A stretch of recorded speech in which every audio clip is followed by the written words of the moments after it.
Okay.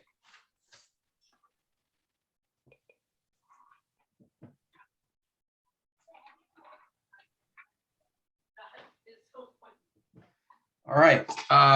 Well, welcome everyone. Good morning. Morning. Great to see you.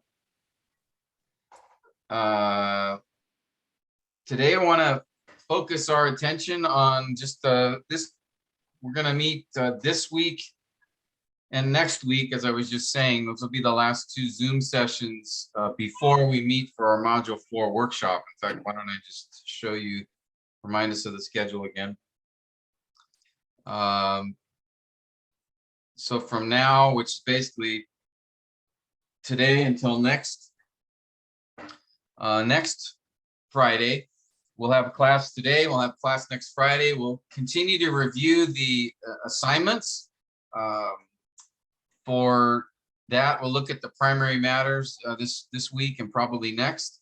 And then between May 20th and next month, June 27th, we'll have you just continue to work on and complete your assignments from the previous modules, as we have talked about. I will send you, Lord willing, next week, I'll send everybody sort of a final list reminder of the assignments that are due for everybody, so you can be aware of that, and then whether or not you need to be preaching at the Module 4 workshop, which again, make sure to have these dates down and be prepared to come, which will be on July 27th through June 1st. That's basically a Monday to Friday. That's what I want to focus on. It'll be Monday to Friday, full day, each day, where we'll gather together for that workshop in person. So make sure to have that on your calendar to come to that. All right. And in the meantime, so we have basically between now and then, which is 6 or 7 weeks, you guys have to get all of your assignments done and have your sermons ready, your narrative sermons ready for the Module 4 workshop. Narrative, I should have said narrative and poetry sermons ready for that workshop. All right. So again, I'll be contacting each of you individually just to let you know what's needed and what's required. And again, that workshop, really want to focus on several things. One will be we'll go through a prophetic book together, just as a way of practicing the process. Go through a book together, and then I'll want to give you time to work on any Module 4 assignments that you would like, and we can do that together. Have a time to help one another. Be preaching your poetry sermons, or your, basically, I should just say, your Module 2 and 3 sermons, any of you that have those remaining in preaching lab. And then Module, also we'll be collecting the tuition for that as well, and then time of fellowship together. So that's the plan for the workshop together to get us caught up, so we can be back on track for the next module, Module 5, in September or October. All right, but I just wanted to remind us all of the dates, just to keep that fresh in our minds. So we'll start Monday morning, June 27th. All right. Okay, so that's the plan, Lord willing, going forward. Now, this morning, what I'd like to do is continue on the last couple of steps in the process, sort of go through and prepare you for the primary matters assignment. Here on this chart, on this table, I've got all the sessions that we've covered, various steps for each of the assignments. They're all listed here just as a reference for you. And then finally, today, the plan is to cover hopefully these 2 steps, which will be part of what's required for assignment 13, Module 4. So we call it primary matters, but it's basically the last several steps in the exegetical process. So plan there is just to sort of cover those. So a lot of this will be by way of review for you guys. Hopefully we can remember some of the things we've looked at in previous previous modules on these particular steps, but it's always helpful to revisit, make sure everything's clear, and see if you have any questions or anything like that. So that's the plan this morning, is to cover those elements together, beginning with the consulting of resources. Resources being those external resources outside of the Bible. The Bible itself is a really helpful tool for us to look up a lot of information. If we're studying a book, usually we can get a lot of information from other books of the Bible as we're trying to understand the various, like the background and things like that. But then also too, in addition to the Bible, having those external resources like commentaries or other sermons or Bible encyclopedias or sometimes blogs or websites, Bible study tools. There's a lot of things out there, resources, and even online that can help us in a couple of ways. One, help keep us from having a wrong interpretation, but then also help us to maybe think of things we hadn't realized or thought about from the passage. All right. And there's a reason, of course. You notice we do this on step 8 of the process, not step 1 or 2 or 3. And I think by now you guys should know, why is that? Why do we wait till now to talk about commentaries and encyclopedias and those things? Why don't we do that earlier in the process? Who can remind us of that? Anybody?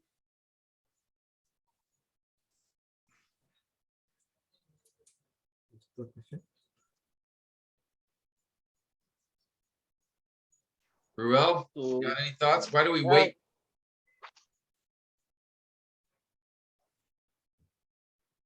Hello, Pastor Tim. Yes, I can hear you. Go ahead. Yeah, to avoid us doing shortcut, no, it's a great temptation to always refer to other resources than studying it on our own. Yeah, what's the pressure there? Why would we look for shortcuts? Because the intention of this class is for us to learn to dig gold in the Word of God. So that is why we need to avoid doing the shortcut, borrowing from the ideas of other people directly. Okay, good. Jesse, do you have a comment? For me, Pastor, maybe it influence our exegetical process with the commentary. Yeah, they could exert a big influence, especially if you haven't studied the passage, right? Yes. Then what somebody else who has studied the passage, what he has to say, it'll sound right? Because he's studied it, but he may or may not be correct. And we wouldn't really have any way to know if we haven't put our own study in yet. All right, good. Any other reasons to wait till later in the process before looking at resources? Anybody?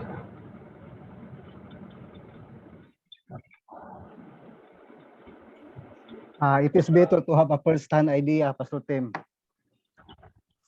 Yeah, why is that helpful to have a first-hand idea, or have your own, have discovered things on your own? How can that be helpful? Helps me a lot to become a diligent study in the Word of God, to build up character, to be diligent. Also, Pastor Tim, it retain to you and influence you your own. That's what you study. Yes. You will not easily forget it. Yes. How I experience also. Good. Yeah. Pastor Tim, it will have also a great impact in the way you deliver the sermon. Pastor Tim, to avoid plagiarism. Yeah, avoid plagiarism. Yeah, that's something to remember as well. Just avoid copying ideas from other author.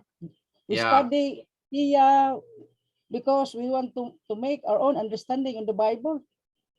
Yes. doing exegesis, everything. We put our time, we put our everything we have just to have a right interpretation. And we are not trained to copy an idea from others.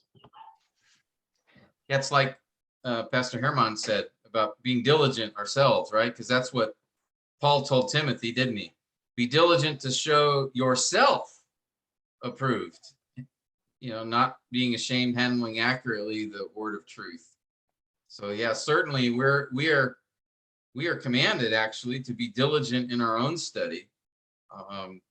And part of that process is doing a lot of work on our own first.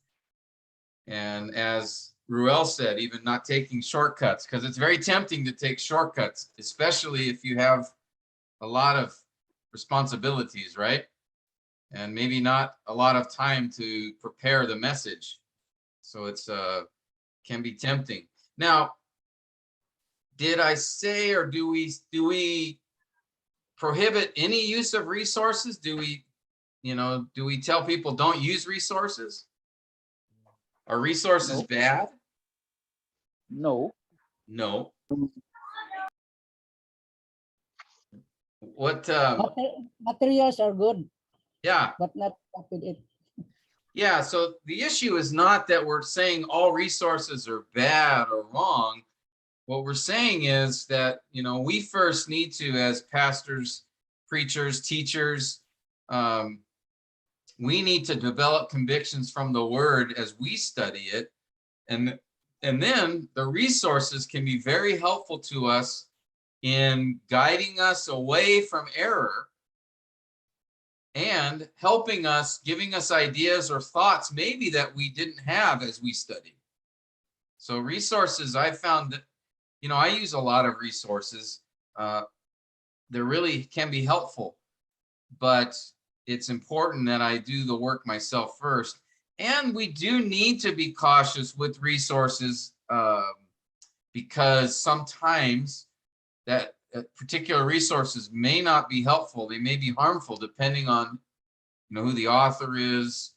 I was talking with somebody not long ago, a pastor, and he mentioned a particular book that he was reading. And I said, brother, you need to be careful with that book. And he, because the author did not hold to inerrancy. And so I said, you just have to be careful. There may be helpful things in that resource, but you have to understand that there may be some things there that will be wrong. So we just need to have wisdom and be careful with those resources, especially because as well, the resources you use or refer to, people in your congregation, when they find out, they might think all those resources are good. And so you want to be careful that way too, because you may be able to read particular book or commentary and you can have discernment, but people in the congregation may not. And so we really want to be careful as well with the resources that we use, because they could potentially be, people in the congregation might think, well, pastor uses this book, so it should be fine for me too. But that's something just you need to keep in mind. Somebody have a comment or question? Actually, Pastor Tim, I want to ask a question because Yes. there's in regards to that, it's actually in connection to that because I came across a name, Michael Heiser.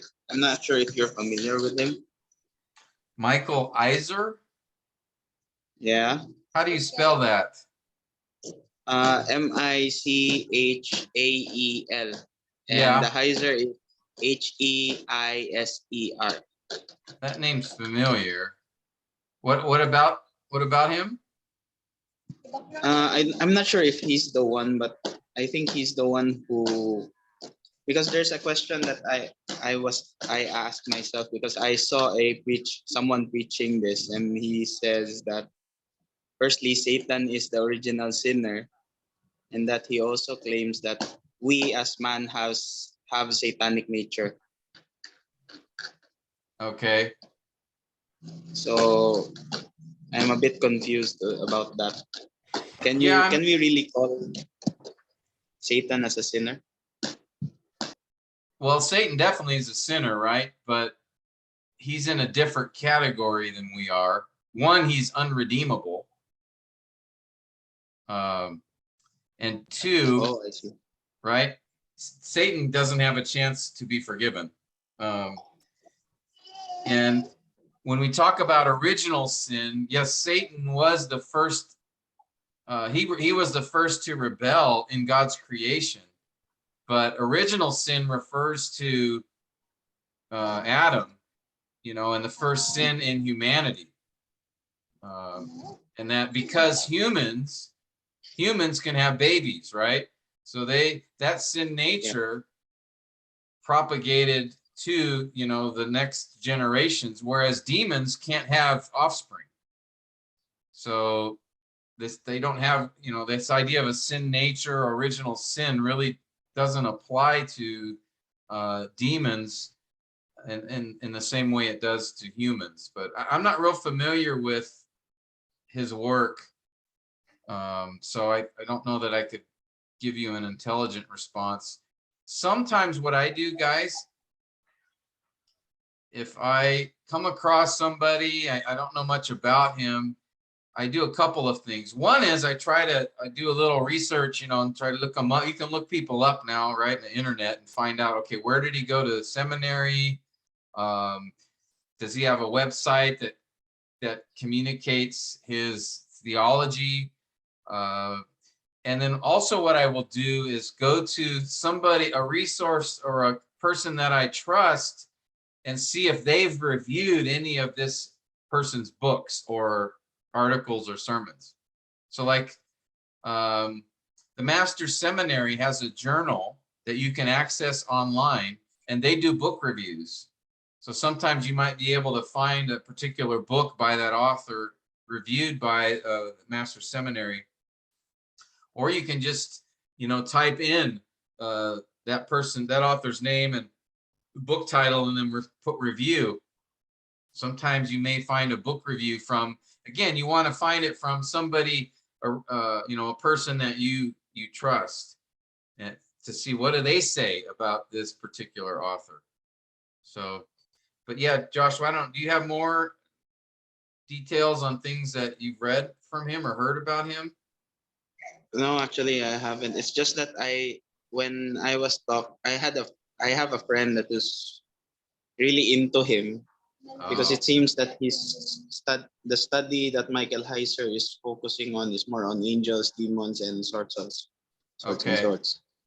So those statements that he made really just caught my attention, and I just wanted to clarify what your in your opinion what it would be. I still don't have any research about this guy. All I know is that his focus or study is more on angels and demons sorts. Okay,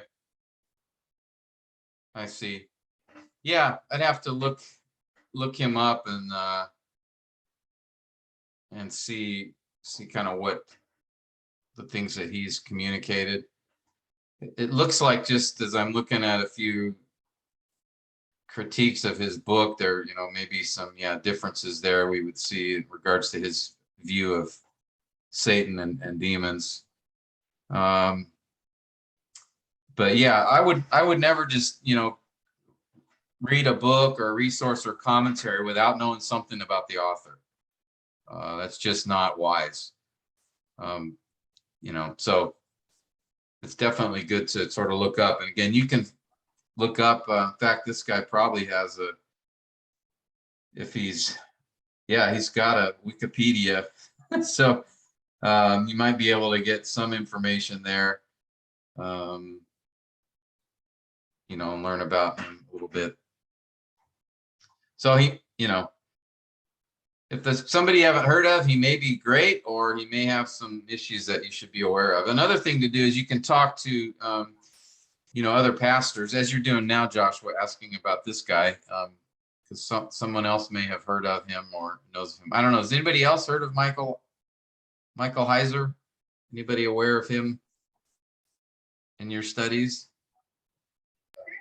No, Pastor Jim. Okay.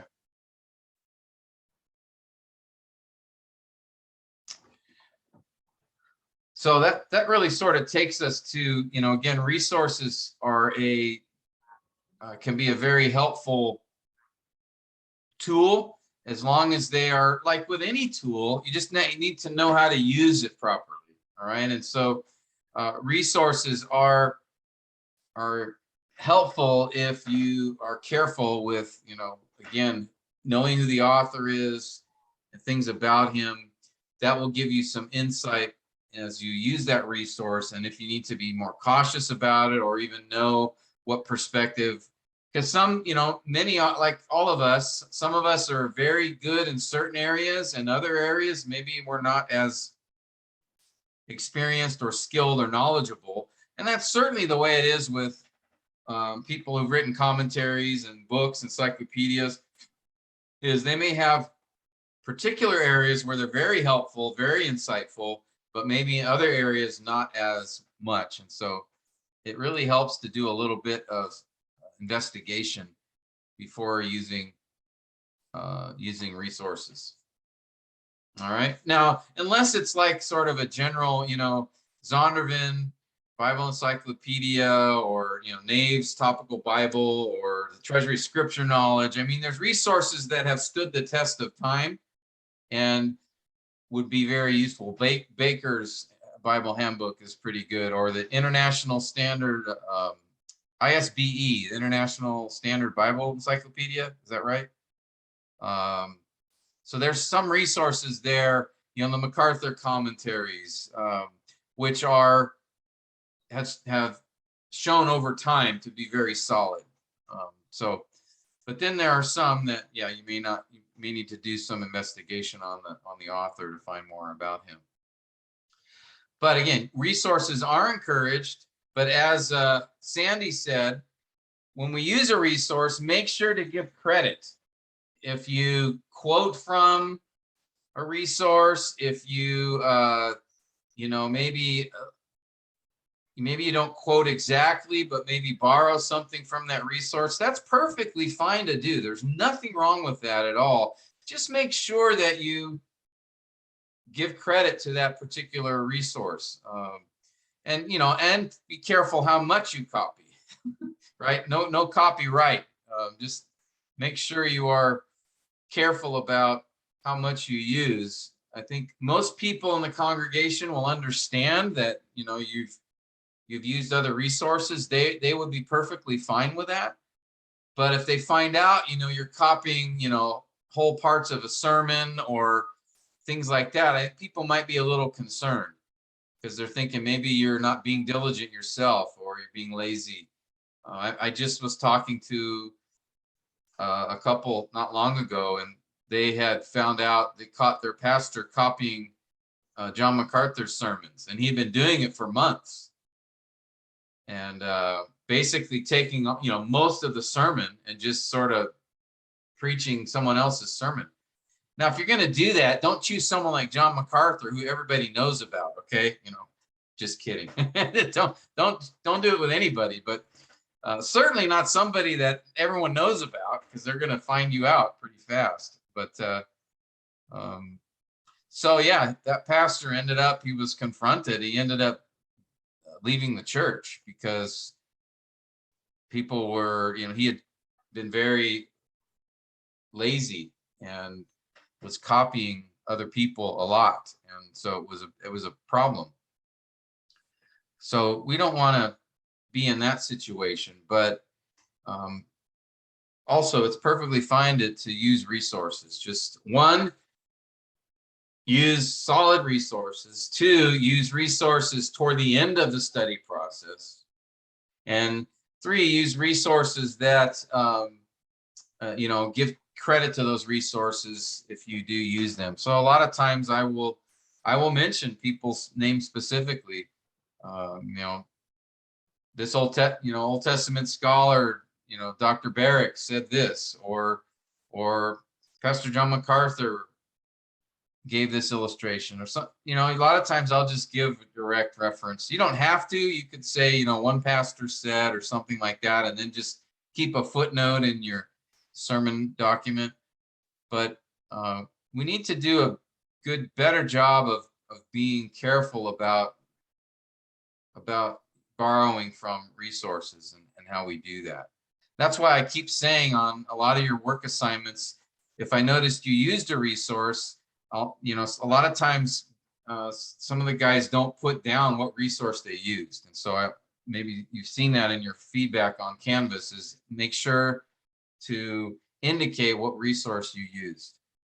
And that will help you later too. If you can write down, okay, which book, what the page number, who the author is, that way later on, if you want to get more study on that topic, you know where to find what you got from the resource. All right. Any other comments, questions about resources?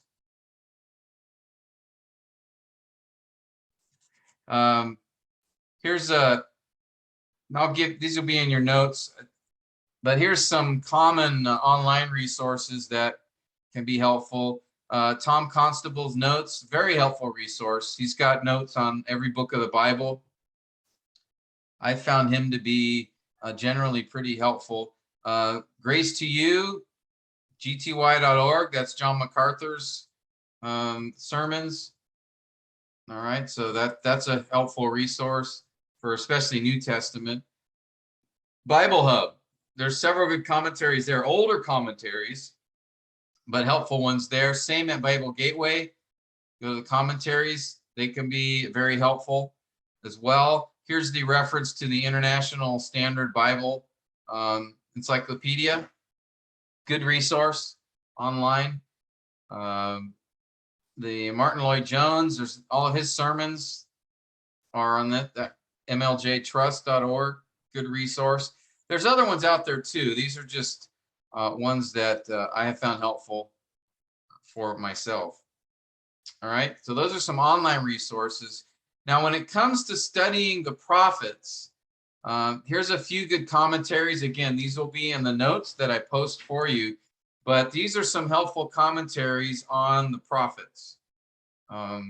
There's a general Bible knowledge commentary you're probably aware of. That doesn't give a lot of detail, but it's a good general overview. It's a solid commentary. It's just 2 volumes, so you're not going to get a lot of detailed discussion, but they do have very helpful insights. For the minor prophets, Charles Feinberg's one of the best you can get, or Thomas Mikomiski wrote a good series, or edited a good series of commentaries on the minor prophets. Handbook on the Prophets by Robert Chisholm, Dr. Chisholm. That's a good set. Then if you want to get some more, these 2 commentary sets are generally very good. The New International Commentary in the Old Testament is pretty technical, but very solid. The New American Commentary, not as technical, but a little bit technical. They're good. And a very good older commentary sets from Kyle and Delich. So I know some of these are in the library at Living Word in Banawa. You can get your access to those there. So these are just a few. There's other ones out there. There's certain individual commentaries that are very good that I'd recommend. But these, as far as sets go, are ones that I would recommend for the prophets. You're going to be studying the prophets. All right. Okay. Now, how can we use resources in our study? And what I mean by that is not just reading a resource, but or listening to a sermon or something like that, but how can you maximize the use of that resource? All right, if you just listen, maybe you're preaching on a particular passage, and so you listen to somebody's sermon on that passage.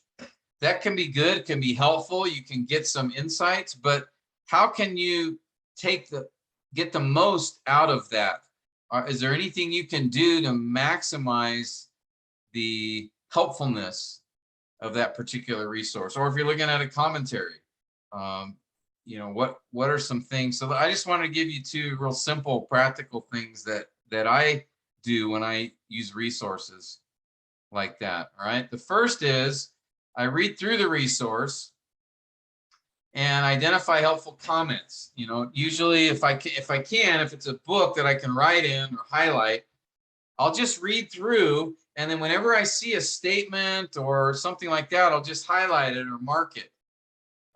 Now, here's the thing. If you're not familiar with the passage, if you take the shortcut, like Ruel warned us about, if you just say, I don't have time, I'm just going to start using resources early. Well, then as you're reading the resource, everything's going to seem important, or most of it will, or most of it will seem new to you. And so you might find yourself, you know, highlighting and underlining and referring to a bunch of things in that resource. But if you've done your own study first and you're reading through that resource, one, you'll read through the resource a lot faster because you're already familiar with the passage. So you already know what this word means, or you're probably already familiar with, you know, this is the main command in the text, or those things that won't be new to you. So you'll be able to read through the resource and identify things that are new to you, or interesting, or insightful. And so you'll be able to read that resource a lot more quickly if you've done your own study first. I found this to be the case very often, because what I do, I study myself first. Then when I pick up that commentary and I'm looking at it, I can actually, you know, read it pretty quickly because I already, I'm that. And then I was, oh, okay, I hadn't thought about that.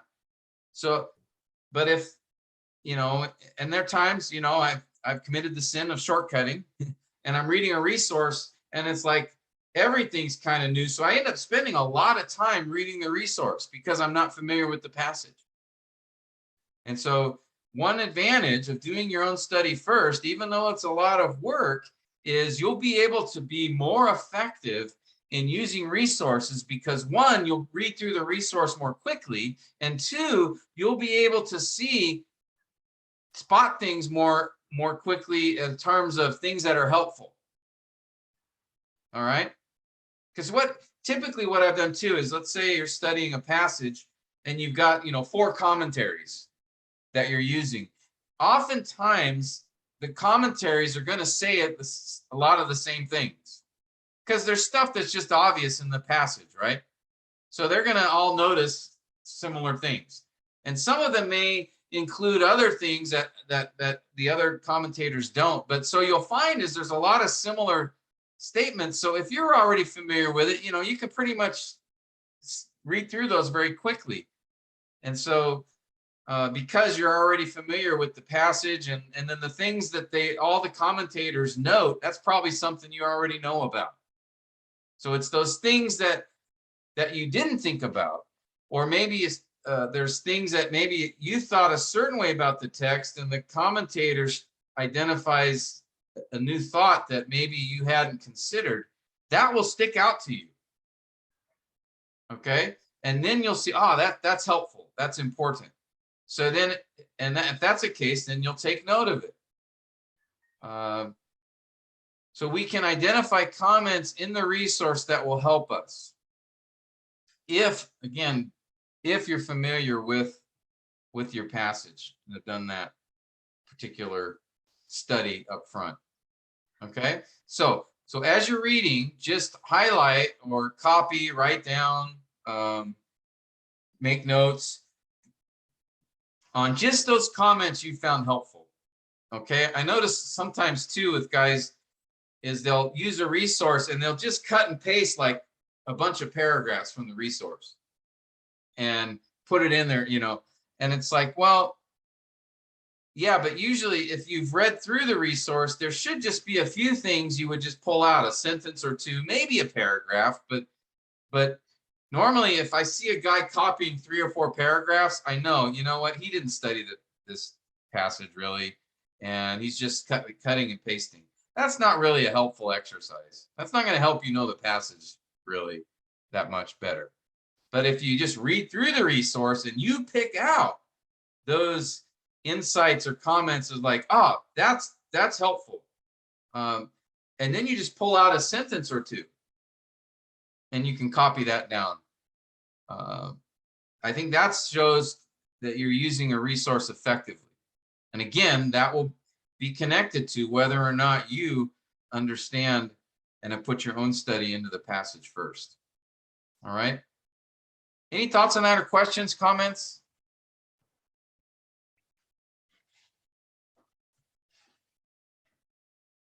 It's okay with Pastor Tim to get even a long paragraph or a one passage commentary, one sentence or two sentences. Yeah, So it's, certainly. Pastor Tim, how many times do we in a sermon? How many times do we put a quote in a sermon? Sorry, somebody. Yeah, no, that's a good question. I'm probably trying to think how often. I'll probably have at least one or maybe two quotes from each sermon outline point that I use. Just normally.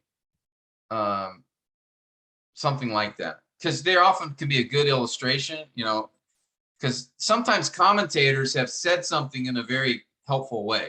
Maybe you thought that, but he describes it or states it in a certain way. It's like, okay, that's really helpful. So yeah, and I'll probably normally have one or two quotes for each outline point, maybe. At least two or three in the sermon, most likely. And normally, yeah, they're short. It just you don't want to have a long quote. Sometime once in a while, maybe, but usually it's just like a sentence or maybe two that you put actually in the sermon. Now, when you identify things in your study as you're using a resource, you can have more than one or two sentences, of course. But yeah, as far as what you include in your sermon, you want to be brief, really, and just highlight those things that you found very helpful. Does that answer your question? Yes, Pastor Tim. Thank you, Pastor Tim. Yeah. Okay. Good. So, Okay. Sorry. So one thing for sure, Pastor Tim, that we will not forget to mention the name of the author when we get our resource while we're teaching the Word of God, right? Yeah. Yeah. I think that's a good practice. So, you know, if you read something from a commentary or, you know, a Bible handbook or something, you know, just mention it. It's okay. Even if they don't know who the person is, it's still like a good practice, you know. And I'll usually just say something like Old Testament commentator Walter Kaiser said, you know, or something like that. Or if it's somebody most people would know, like if it's John MacArthur or R.C. Sproul or John Piper, you know, I might just say, you know, John Piper, or John MacArthur said this. Or like I said, sometimes if you just say one pastor said, but then I like, you know what, just say the guy's name. It's okay. You know. Or sometimes if a pastor gave a really good illustration, and I use that illustration, even though it's an illustration and it's, you know, anybody can use it, I still usually will reference, you know, give credit to that pastor, even though he probably took it from somebody else. But I think it's just good practice. So there was one other thing.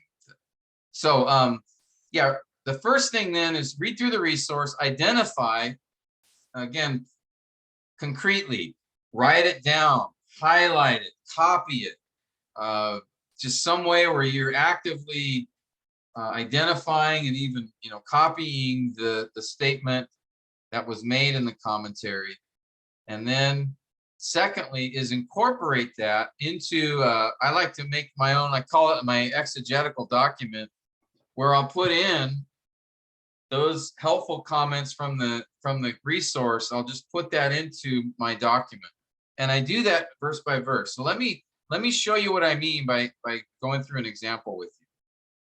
So, for example, and this will be on your assignment.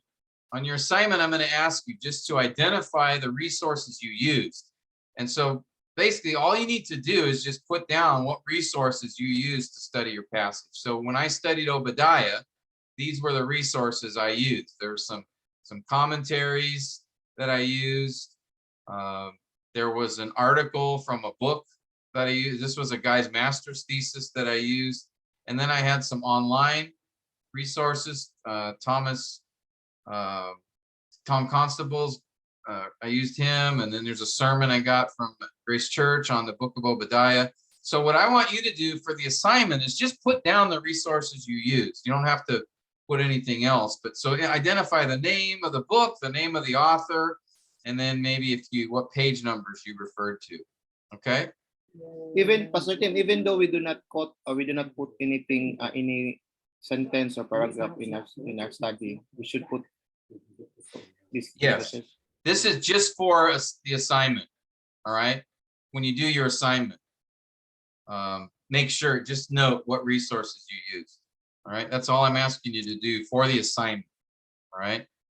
But for your study, if you're using these resources and you find something helpful in them, then this is what I want to recommend you do, is write that down and include that in an exegetical document that you put together that has all of your notes. Okay. And so basically what I'll have it. Let me just show you, for example. So let's go. This is Tom Constable's notes. Let me just pull them up. And let's do this. Let me pull this over here.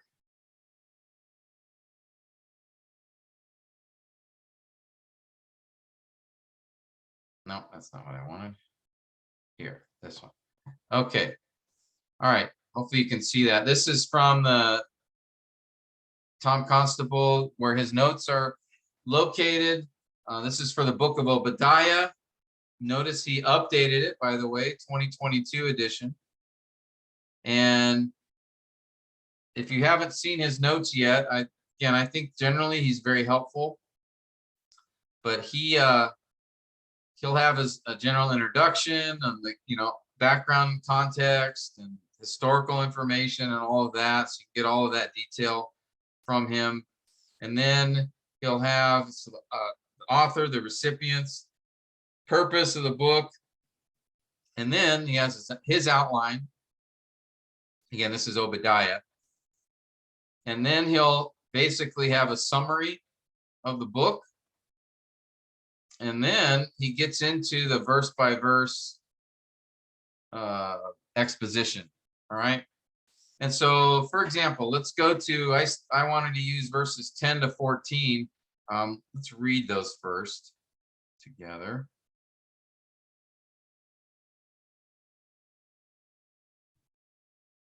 Where's the passage? Is this it? Okay. All right. Could I get Ramil? Can you read this for us? This is Obadiah 10 to 14. 10 to 14? Yeah. Obadiah 10 to 14. Because of the violence of your brother Jacob, you will be covered with shame, and you will be cut off forever. On the day that you stood aloft, on the day that strangers carried off his wealth, and foreigners entered his gate, and cast lots for Jerusalem, you too were as one of them.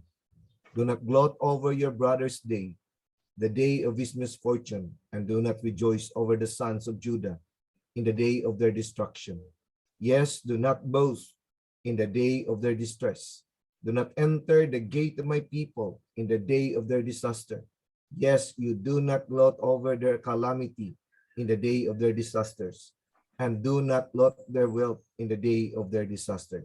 Do not stand at the fork of the road to cut down their fugitives, and do not imprison their survivors in the day of their distress.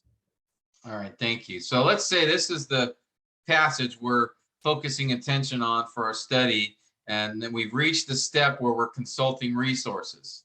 All right. And so in that, I go to, as I showed you a minute ago, I go to Tom Constable's notes and say, okay, let me see, what did he have to say about verses 10 to 14? So I'll just find that here in his notes on page 24. He's got a commentary here on each verse. So verse 10. Pride was not the only reason who humble Edom. The Edomites also cursed God. So I just read through this and I say, is there anything helpful or interesting from what he said here? So let me do this. Let me put this here. Let me arrange this so I can sort of maybe hopefully show these together. And this guy will put over here.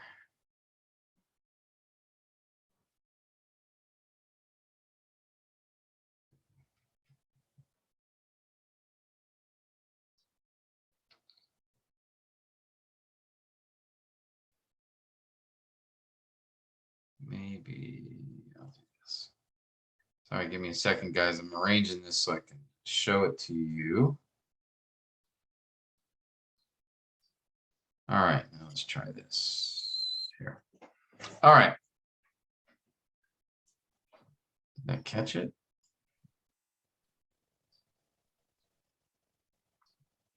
All right, can you see on the screen there, Constable's notes on the right and then some other notes on the left? Do you see two documents on your screen? Yes, Okay. Brother Tim. Good. All right, so let's say you're reading here through Constable's notes, and as I'm reading, I notice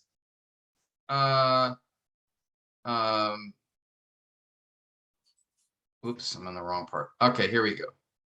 So I actually just copied. I thought what he had to say here was helpful. So I just copied that. I cut and pasted and noted it.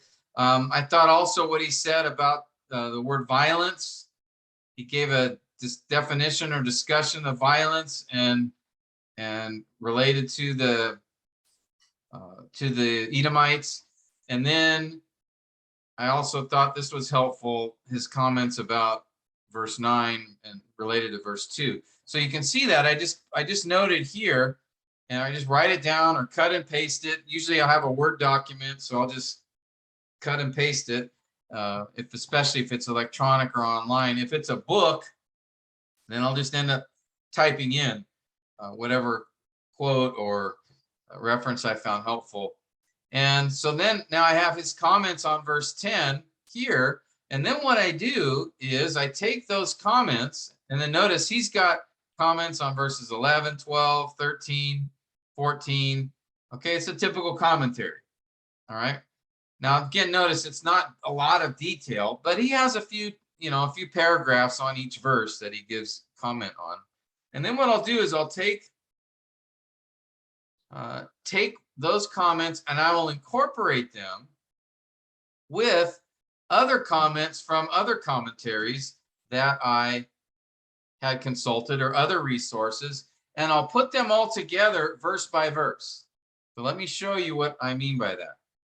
So for example, I've got these were notes that I took from Tom Constable. So I will incorporate them into, let's see, where did I think I put it here? Where did I put those? I forgot to do that.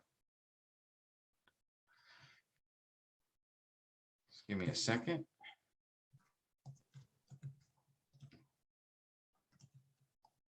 Okay, so what I'll do is I'll just incorporate those comments with others that I got from other resources. So here, what I have then is a document where I'll have every verse of my passage. So in this case, verses 10 to 14, I'll have a section for verse 10. I'll have a section for verse 11, a section for verse 12, verse 13, and I'll just put any comment either from my own study or from the resource. I'll put those comments together under that verse. So for example, in verse 10, this was my comment: the reason for judgment, is it the pride exhibited in verses 3 and 4? No, It's just God saying, I can bring you down when you think no one can, because the reason for the judgment is given in verses 10 to 14. So that was just a comment from me in my thinking. But then the next comment, I included a statement from Irv Buznitz, his commentary on Obadiah. And so notice I put Buznitz and then the page number. All right. My next comment, that's something else I observed. Your brother here is a moral problem. Rather than care for and help, they hated and harmed. So that's just a comment I made. So that's why there's no reference to a resource there. Now, the next one, forever, the word forever can mean eternity or long time. And this is a comment I got, again, from the commentary by Buznitz. And then here, there's a comment from Constable, Tom Constable's notes that I found helpful. So I include that. Then there was a comment from another commentary from Jameson. And then my own comment. So I don't know if you can see from that then. So under verse 10, I've collected all the insightful helps from other resources and then any comments or thoughts that I have.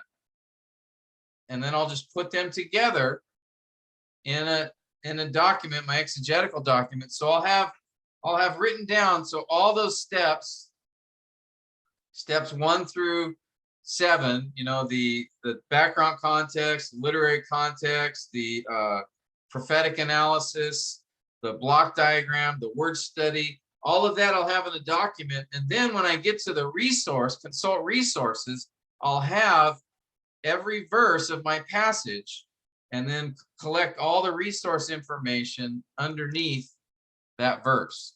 So it's easy for me to reference as I'm putting together my sermon, as I'm going through the sermon, and then I'm preaching from verse 10, then I can go to my exegetical notes and look under verse 10 and see if there's anything there as I prepare my sermon that will be helpful. So I can show you then for Obadiah, my exegetical notes look like this. So see, can you guys see this? Here, let me redo this.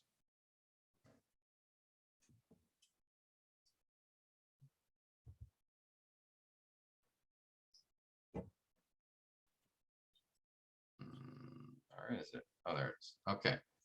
So for example, then I have verse 1, and I've got all these. This was on my study of the whole book of Obadiah. And so I just have all these comments, my own thoughts, and then also thoughts from other commentators, or Buznitz. Here's a thought from Boyce. Here's some information I got from another commentator named Blanchard. And then I have my own comments here.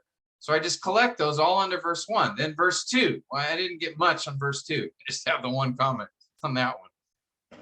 And then verse 3. Verse 4. All right. So see, I have it all collected and organized by verse.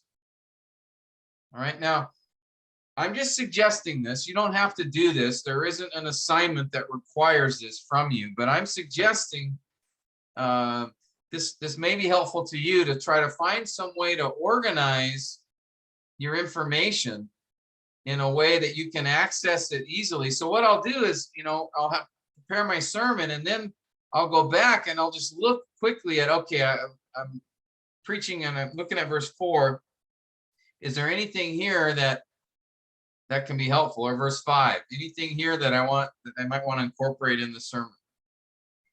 Some things you will find to be helpful, other things you won't. So you just, they're just stuff that you study. That should be how a lot of, our sermons should be, where, a lot of the things we study don't actually find their way into the sermon. They were just helpful for us in gaining an understanding of the passage. So here it's just every verse in Obadiah, and here's verse 10, has my own comments from other resources that I've just compiled together. Okay. Any questions on that?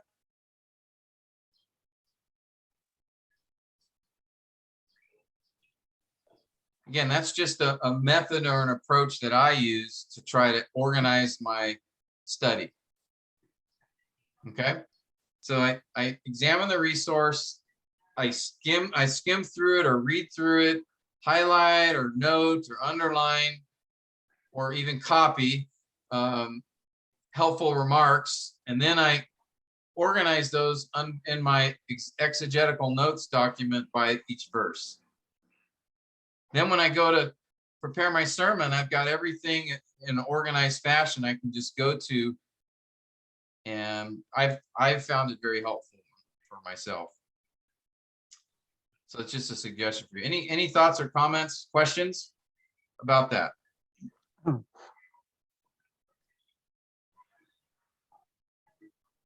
Somebody say something. Pastor Tim, the one you give example to us about resources, can we only do can we do that resources, doing resources in the actual diagramming we make in our sermon document, not the whole, because Oh, you mean- for example, the one you helped me to find my instructional in Zechariah chapter 3 is 7 to 10. So that's the one I use the diagramming.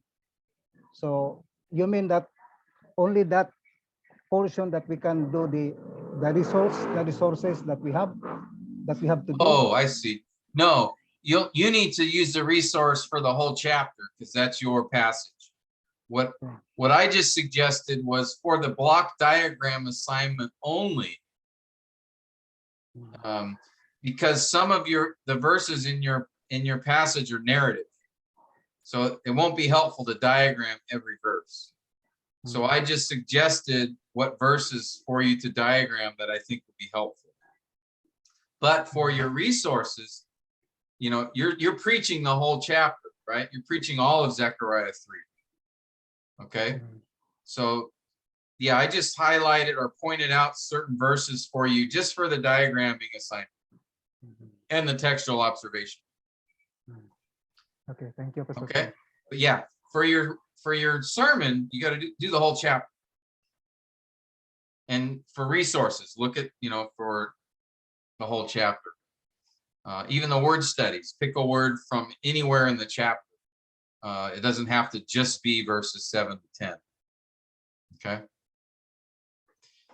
All right. Thank you for that question. Any other questions or thoughts on resources before we?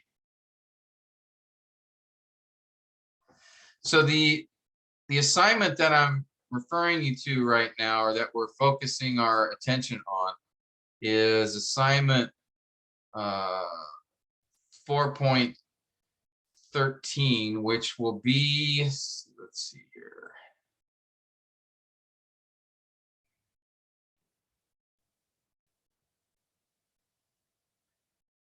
Give me a moment to pull this up.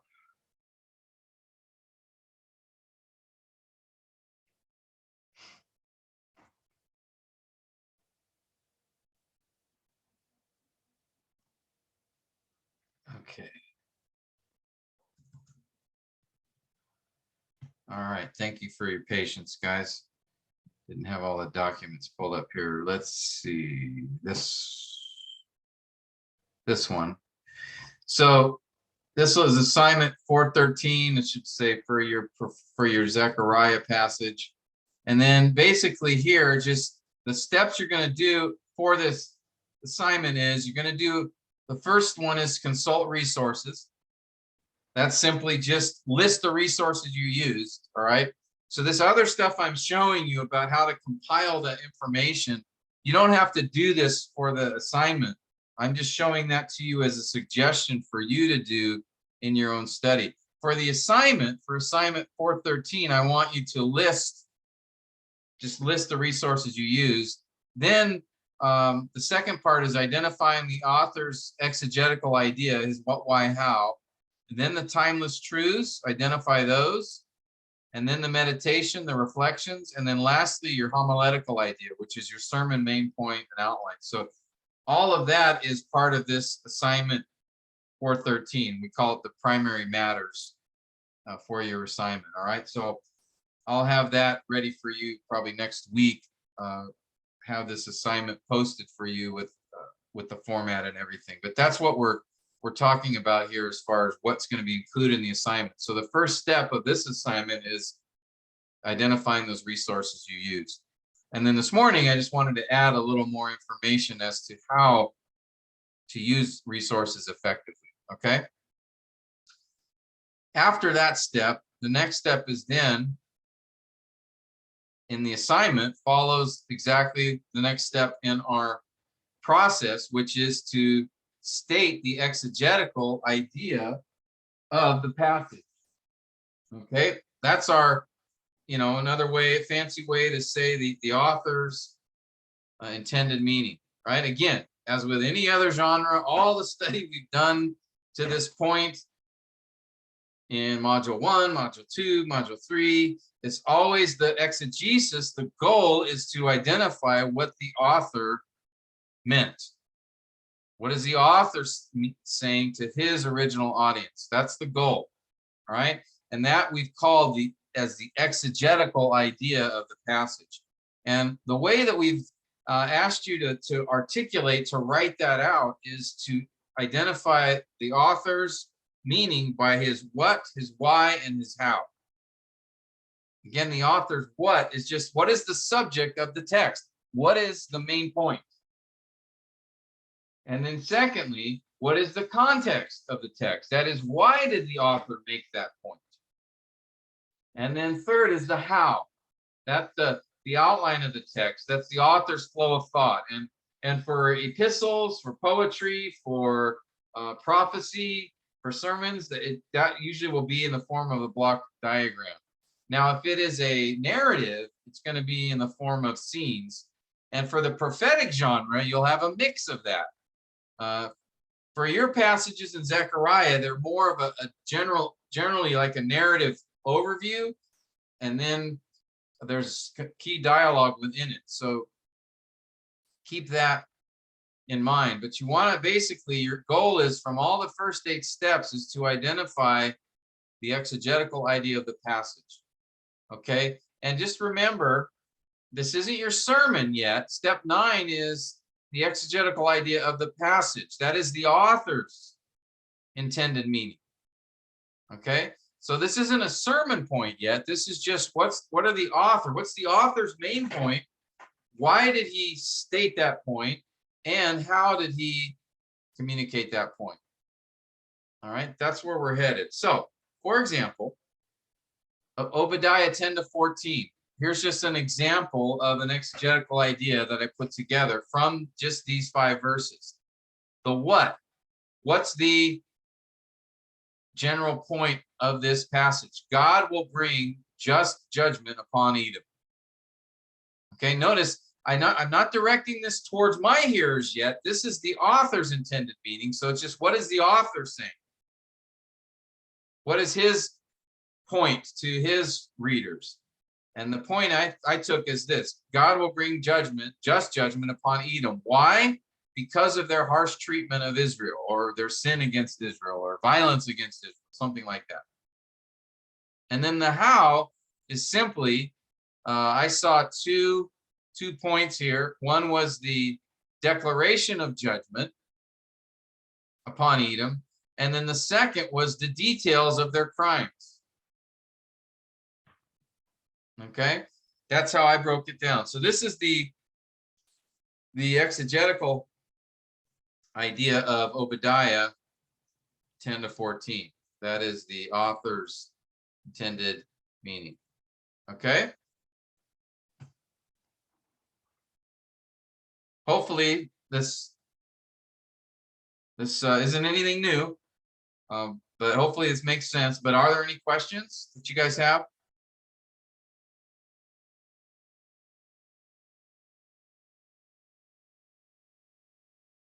Now, in your assignment, what I'm going to ask you to do is, again, first, it's consult resources, so you'll identify the resources. The second part of assignment 13 is that you will identify the exegetical idea for your passage.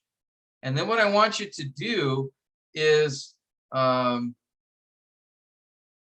to identify the author's what, why, how. Okay. Now it can be helpful to consult other exegetical outlines just to see. So I have Tom Constable. This is what he had for verses 10 to 14. And similar to what I had, except the verses, I included verse 11 in the statement of the charge. But basically it's the same, similar, except I would have said God's judgment against Edom for the title. But so you can compare. And then here is in the MacArthur Study Bible, he didn't break up 10 to 14. He just had it as one. But he was doing a broader outline of the book. So I just have that as for the sake of comparison. But this here is my summary of the exegetical idea of the passage. All right, and that's what you need to put in for your assignment. Okay. And once you've done that, basically now you've completed the exegetical process for your passage. That is where you've done the book level study, the first 3 steps, the read, background context, literary context. You've done the prophecy and prophetic passage analysis, which include these, and you can go back in the sessions and look at the videos or the notes to review and remind yourself of that.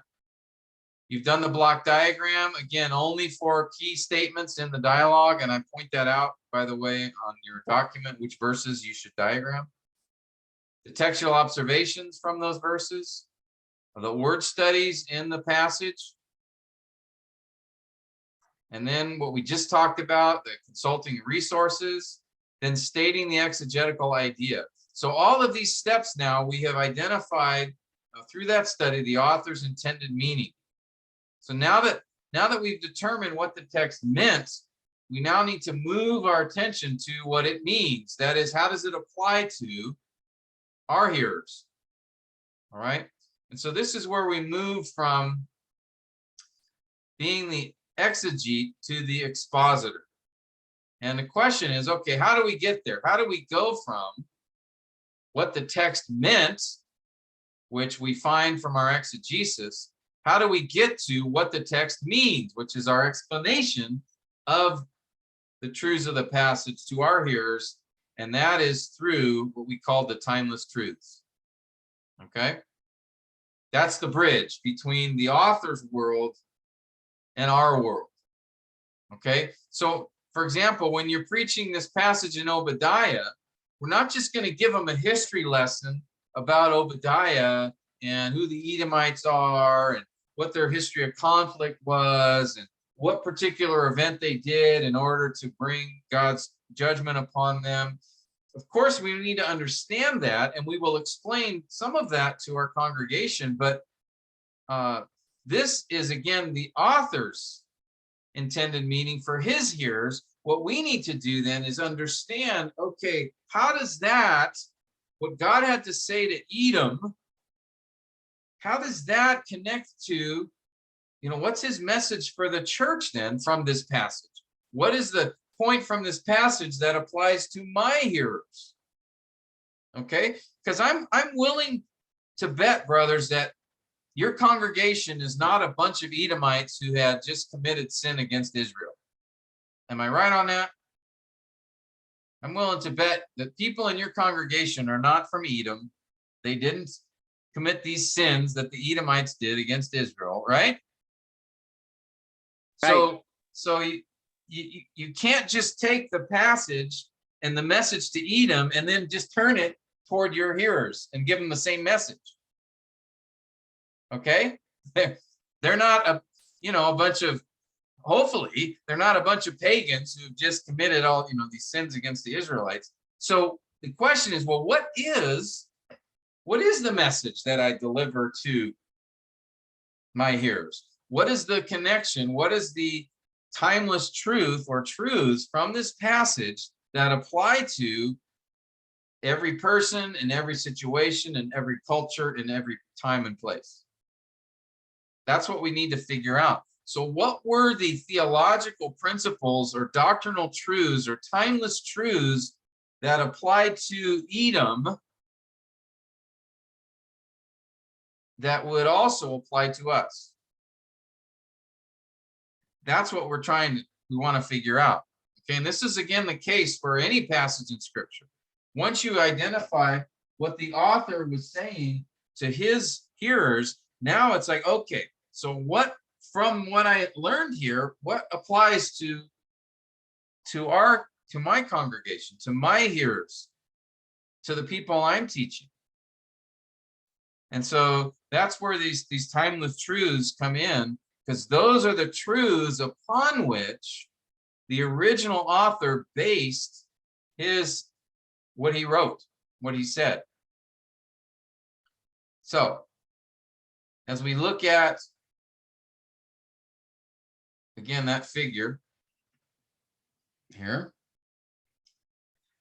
All right, the question is, okay, what are these timeless truths then? How do I identify them? So that's the connection point between the author's world and my world, our world. All right. So the first step is identifying those timeless truths, and they're found by asking the question, what spiritual concerns did the author address? Again, what is the theological truth or truths upon which he based his instruction in his book? Okay. And so the timeless truths, and again, you can go back in earlier sessions, you can go back actually to the first module, module 1. We talked about this in more detail. I'm just going to be summarizing here for you, but you can go back to that first module and we have more detailed notes regarding that. And basically, the timeless truth, the principles regarding timeless truths were articulated or stated here. I'm just going to restate them for you. But if you have any questions, feel free to ask. Obviously, the timeless truth needs to be reflected in the passage. So we're not just talking about timeless truths in general, theological truths that just from anywhere. It's got to be something that's seen in the passage. So for example, when God says, here's a good example. Let me go back to Obadiah here.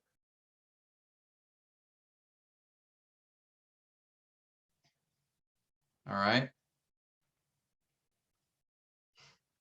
Okay, so timeless truth should be reflected in the text. So as we look at Obadiah 10 here, notice, because of violence to your brother Jacob, you will be covered with shame and you will be cut off forever.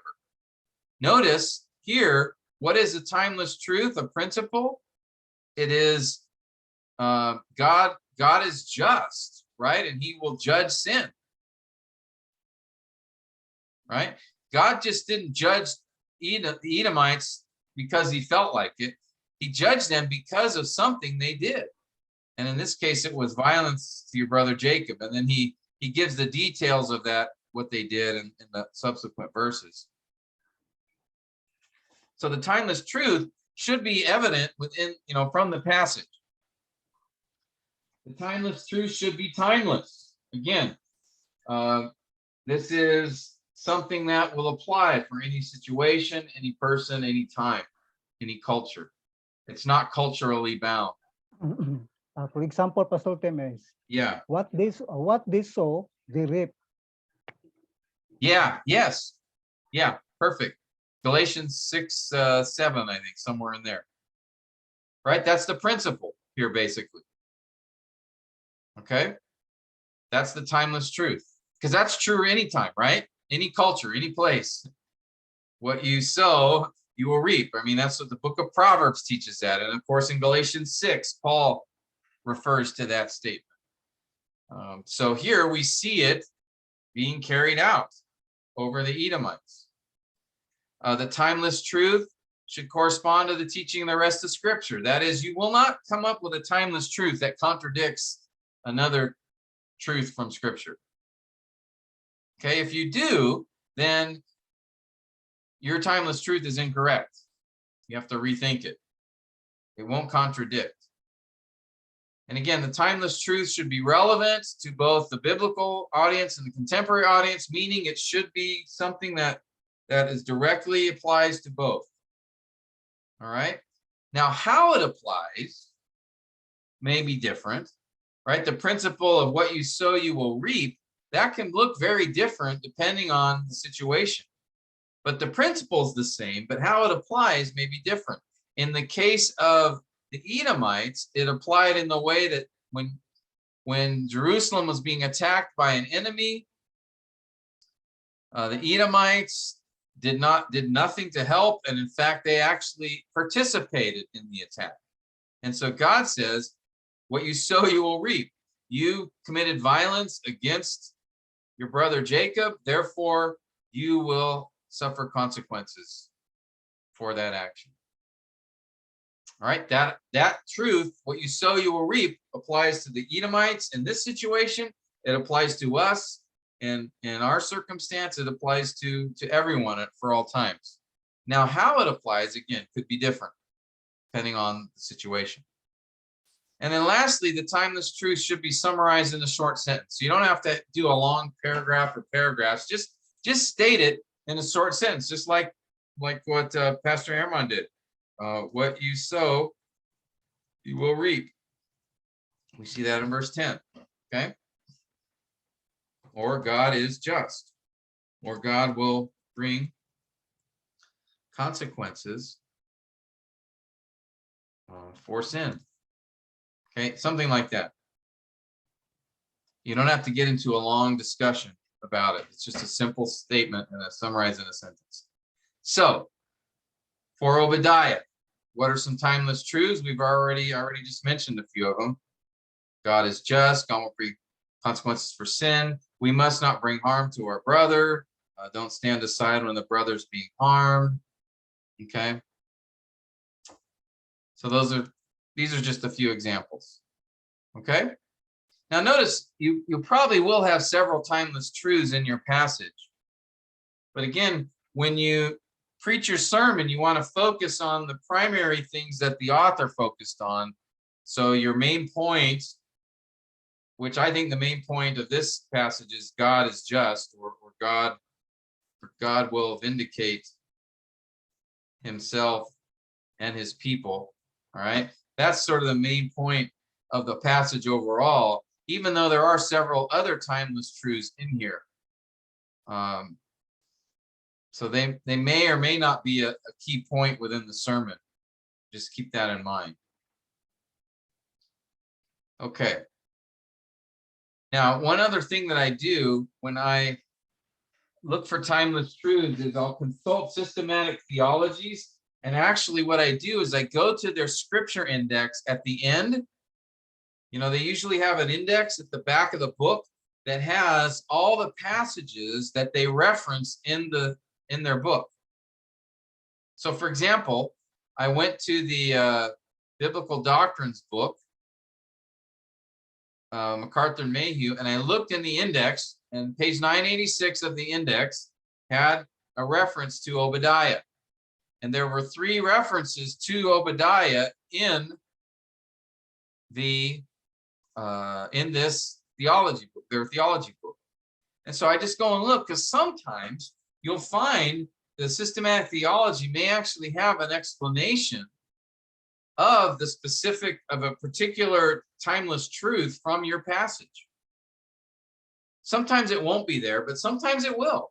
So I just went to the Biblical Doctrines. I found a few references to Obadiah, and then I just looked them up. And I noticed, well, it really wasn't very helpful, actually. But like I said, sometimes it might be. But then I did notice there was a discussion in the theology book on the justice of God on pages 184 and 185. Obadiah is not specifically mentioned there, but the principle of God's justice is in Obadiah. And so there's some helpful insights on God's justice in that systematic theology book that can be helpful for me as I prepare and study my passage. Okay, so I recommend getting a couple of systematic theology books and just looking in there and you may find some helpful information related to your timeless truth. I also looked at Systematic Theology by Wayne Grudem, and I didn't find anything on Obadiah in the index, but he too talks about the justice of God on those pages and has some helpful insights that I would incorporate as an outside resource. Okay. So systematic theology books can be helpful. If you've identified a timeless truth, you can go to the systematic theology books, because often they may have more information on that particular truth, whether it's an attribute of God or something like that, or, you know, sin, or there's all kinds of topics you can look up. And sometimes, like I said, you can look up your passage in the index and you may find a direct reference to your passage in some explanation. All right. So it's worth taking a few moments to do that. Look at a systematic theology and see if there's anything there that can be helpful. All right. So that's for the timeless truths portion or step. Following that, identify the timeless truths. Again, this is all part of assignment.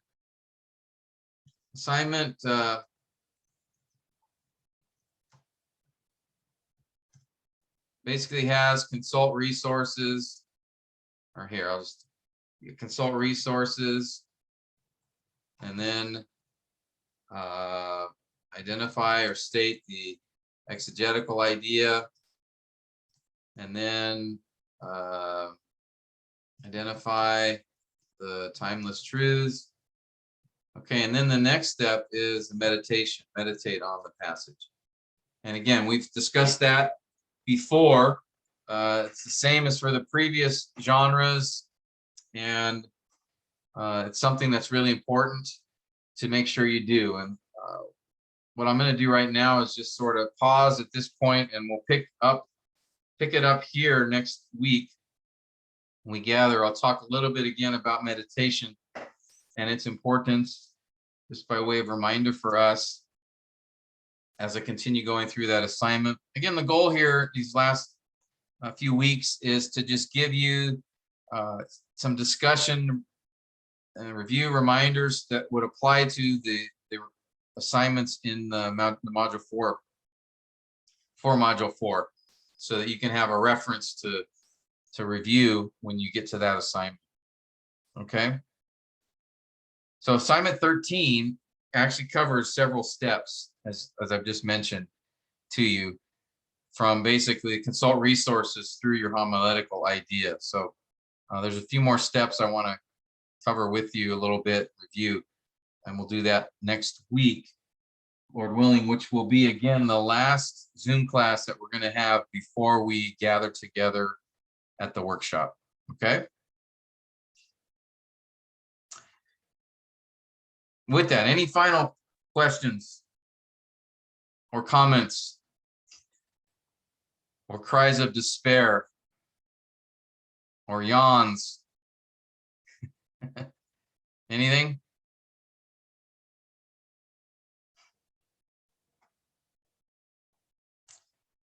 It's more like a cry for help.